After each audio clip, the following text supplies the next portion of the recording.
A small landlord in the city of Chicago was shocked when the city sent him a $35,000 water bill.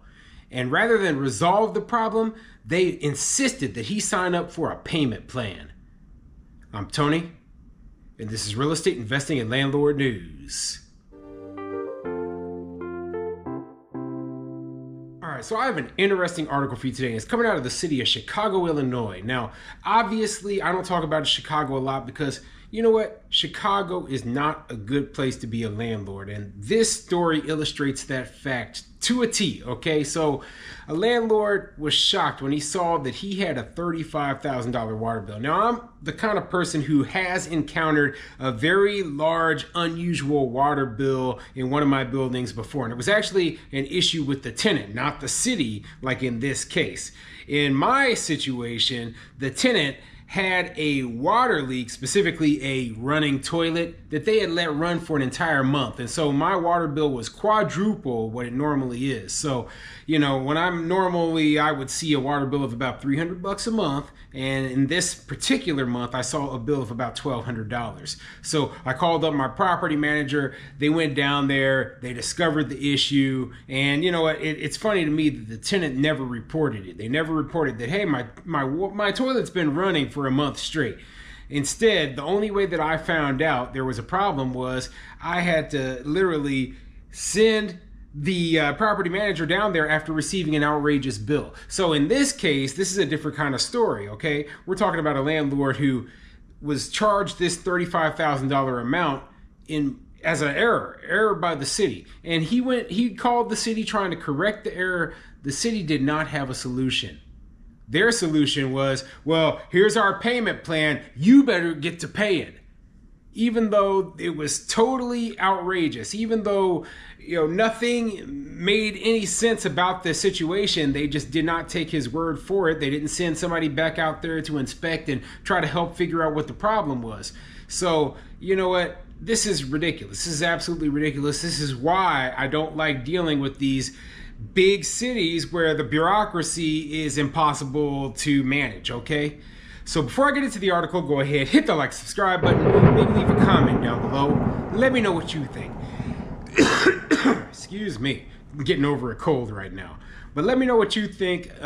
Does your city, or have you ever dealt with a city that had just a bureaucratic nightmare trying to get anything done, okay?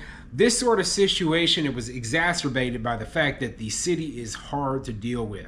So when there's an error, especially on the city side, you know, I've had these problems before, and you know what? Usually it's just, hey, you make a quick phone call down there. Maybe they have to send somebody back out there to reread the meter, and they're like, oh yeah, this isn't your fault. We're gonna reset things, no problem. But when you're dealing with certain municipalities or certain departments of government, it is a nightmare getting anything done, okay? I'm sure we've all jumped through these hoops before, but this is a prime example of just that sort of situation, okay? So anyway, let's get into the article and see what it says. This article is coming from NBCChicago.com, and it says, City of Chicago admits $35,000 water bill a mistake after NBC5 responds and steps in to help the Rogers Park landlord. So basically, this landlord, after not being able to get the city to do anything on their own, right, or to help him out, called up the news media, and guess what? All of a sudden, hey, oh, you know what? There is a problem here. Maybe we can resolve this issue. What a joke. Anyway, let's see what the article says. When a Chicago property owner checked his bi-monthly water bill in May, he discovered something unusual. An amount due of more than $35,000, nearly 100 times the amount he usually paid. He got in contact with the city and expected the resolution to take months. With the help of NBC5 response, the issue was resolved within days. Enrique Espinoza likes to keep to himself, spending a lot of time at home, a 3-flat building in northern Chicago that he also rents out to others. Since he bought the building in 2014, he's never had a problem with his bi-monthly water bill. It varies, but it's never been over $381, Espinoza said. So the epitome of a small mom and pop landlord, okay? He owns what they call a 3-flat in Chicago. We call it a triplex everywhere else, okay? Triplex, 3 units, and he lives in one of the units, rents out the other 2. His water bill is never over $381, and he pays bi-monthly, so my guess is that's twice a month, or is it every 2 months? Whatever. $381 is his normal bill. Okay, and he gets a bill for 35 grand just out of the blue. So you would think, hey, I'm going to call up the city, they're going to resolve the issue, and of course it wasn't that easy. It's never anything that easy when you're dealing with a bureaucracy like the city of Chicago. Imagine his surprise when he received a water bill back in May for nearly 100 times his typical bill, $35,000.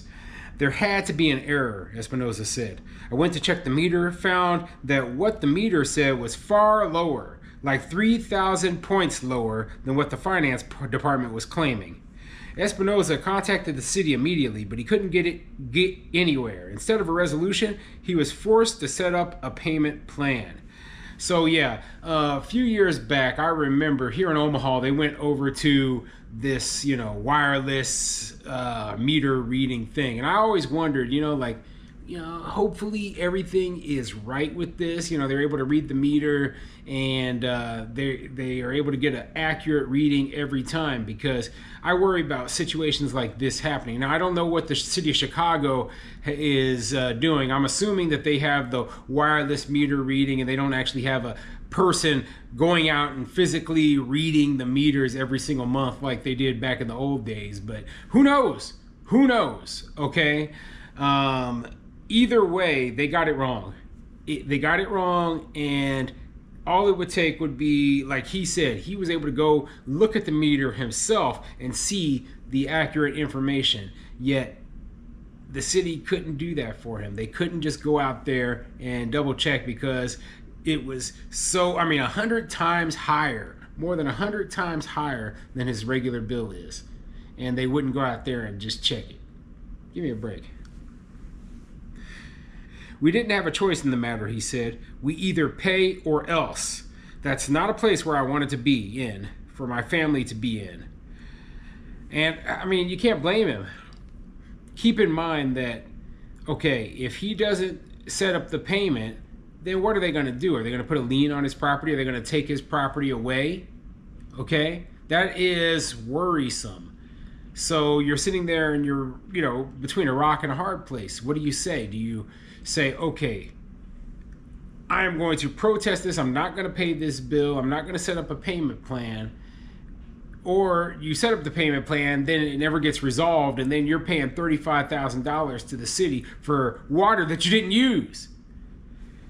It's a nightmare. It's an absolute nightmare, okay?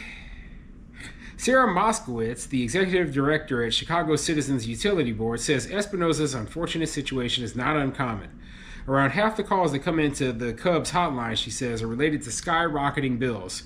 It becomes this war of attrition, Moskowitz said. People finally just getting beaten down, like, fine, I'm just going to pay it. I don't see a way out. If Espinosa refused to set up a plan with the city, he could have faced a slew of consequences, including debt referral, wage garnishment, and more. They could come after us severely, he said. I'm disabled, so it's not like we have a lot of income to pay for a bill like this. This is obviously an error. What do I do? So Espinosa reached out to NBC5 Responds. So yeah, he's absolutely right. And you know what? They, like they said in the article, the city can come after your wages. Give me a break. They can go garnish your wages, put a lien against the property, take the property away from you, all for an error that they made and that they refused to fix. Oh man, frustrating, absolutely frustrating. So anyway, what do you think of this whole situation? Okay, does it take away any trust you have in cities like Chicago, Illinois? Okay, it certainly doesn't surprise me. I imagine all of the difficulty that I have had dealing with the multiple cities that I've invested in, and I could see something like this happening to me. Okay, and it's just the truth. You expect nightmare situations like this. Think about all the time and the stress that this guy he went through just trying to get this problem resolved. And it took him calling the news media in order to get this fixed. Give me a break. Stupid.